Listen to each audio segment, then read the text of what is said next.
kira-kira contoh misalnya narkoba gitu kan, saya bilang banyak contoh-contoh nih, jangan ya, saya bilang gitu. Kamu kalau pacar udah terserah, kalau pacar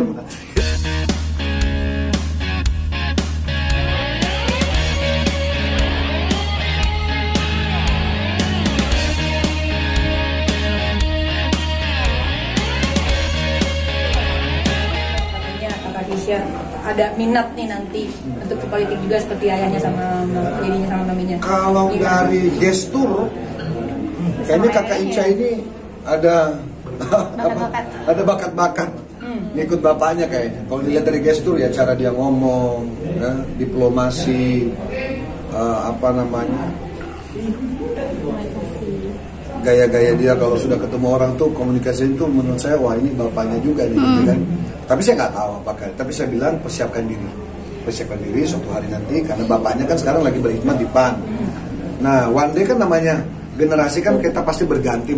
Saya bilang persiapkan diri. Siapa tahu kalau memang nanti partai membutuhkan dan selama dia siap, selama dia mau, saya juga tidak akan paksakan ya. Kenapa tidak? Tapi kan saat ini Kak Ica masih fokus di karir. Nanti dari dirinya akan menggembleng nggak sih kalau mau di politik harus akademisnya nih? Iya betul, makanya kan Kak Ica kemarin saya minta supaya kuliah, katanya masih fokus kerjanya, gak apa-apa juga. Saya sih nggak terlalu, saya juga baru sarjana nanti pas wali kota. Ya selama persyaratan politik itu lulus SMA berarti masih aman. Nah itu kecuali nanti persyaratan maju DPR harus S1, persyaratan maju presiden harus S2, ya berarti kan semakin mengerucut kan gitu loh, proses-proses itu. Tapi ada nggak pembicaraan mungkin kayak saya sendiri pengen deh kayak ayah gitu, sebagai figur panutannya gitu? Ya kalau ngobrol-ngobrol informal sih, ya aku juga mau ya, karena nanti kalau misalnya kayak ayah berpolitik, nanti saya kira cocok, kalau bisa cocok. Dia dewasa sekali. Keisha kan baru aja dibeliin mobil baru nih, lagi heboh juga di medsos. Itu bisa dibilang hadiah ulang tahun juga ya katanya? Iya, dia ada alasan tapi saya nggak usah nyebut alasannya apa. Intinya dia. Apa itu? Oh iya, ada alasannya. Bempan banget nih. Jadi apa namanya? Request ya aku mau dong katanya yang kayak gini mobilnya. Kenapa? Saya bilang gitu. Itu mobil mahal. MM ya? Barunya itu kan nggak baru. Nah, gini aku ya udah, kalau saya sih intinya selama itu menjadi penyemangat kerja, selama itu menjadi salah satu alat untuk dia lebih fokus, mau bersemangat gitu kan ya nggak apa-apa.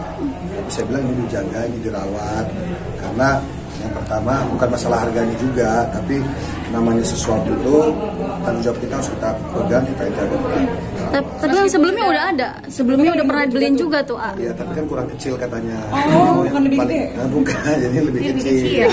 Nomor 2. Walaupun Kak Ica sudah berpenghasilan sendiri, tapi tetap minta sama orang tuanya berarti? Iya, nggak mungkin lah mau sampai gimana, ini namanya orang tua tetap orang tua kan. Tapi selama orang tua juga punya kemampuan, saya kira kalau masih wajar, masih ada masalah. Tapi takut nggak ada anak yang lain juga iri atau mungkin dijatahin nih satu anak mobilnya satu? Tahu anak saya selalu sampaikan, pokoknya silakan beraktivitas, silakan bekerja sesuai dengan kalian punya passion, kalian punya keinginan. Yang penting jangan pernah misalnya melakukan hal-hal yang kira-kira contoh misalnya narkoba gitu kan. Saya bilang banyak contoh-contoh nih, jangan ya, saya bilang gitu. Kamu kalau pacar udah terserah, kalau pacar gitu kan. Ini udah, saya juga nggak, namanya anak muda ya, kita juga nggak bisa kontrol 24 jam gitu. Udah yang penting sekarang kamu kerja yang benar. Ada uang tabung, suatu hari kamu mau beli rumah, silakan, kan nggak ada masalah. Saya sudah nyari uang lulus SMA, saya juga sudah nyari uang, gitu loh. Sudah lepas dari kewajiban orang tua, saya itu di usia 18-19 tahun saya sudah betul-betul sendiri. Gitu. Tapi tipe orang tua yang menyiapkan apa-apa untuk anak nggak sih? Misalnya anak pertama dapat rumah, mobil gitu. Selama itu memang menjadi kebutuhan, nggak apa-apa. Dan saya kira ini juga sebagai suatu kebutuhan, nggak apa-apa. Ya gaya-gaya dikit boleh lah, nggak apa-apa. Dan bapaknya juga dulu kan begitu, nggak masalah. Nggak masalah. Berarti toleransi ya? Selama masih rasional. Kalau nggak rasional saya pasti nggak akan kasih. Kamu berlebihan, kalau ini berlebihan. Beda tersebut buat kerja atau emang buat main-main aja tuh ya? Karena 2 pintu. Iya, justru buat kerja, jadi fokus kan. Beda dengan Kak Ica, ini yang cewek-cewek Satina tadi kata bundanya lebih milih kuliah nih, nggak tertarik sama dunia politik sama. Saya kan bebas aja. Karena saya juga gini, saya lebih baik mereka agak nahan 1-2 tahun tapi setelah itu memang fokus, daripada mereka kuliah tahu 2 semester 3 semester berhenti.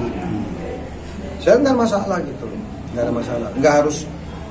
Pendidikan tentu penting, tapi kapan kita harus menempuh pendidikan itu kan kita juga harus sudah nyampe gitu. Kalau mau silakan.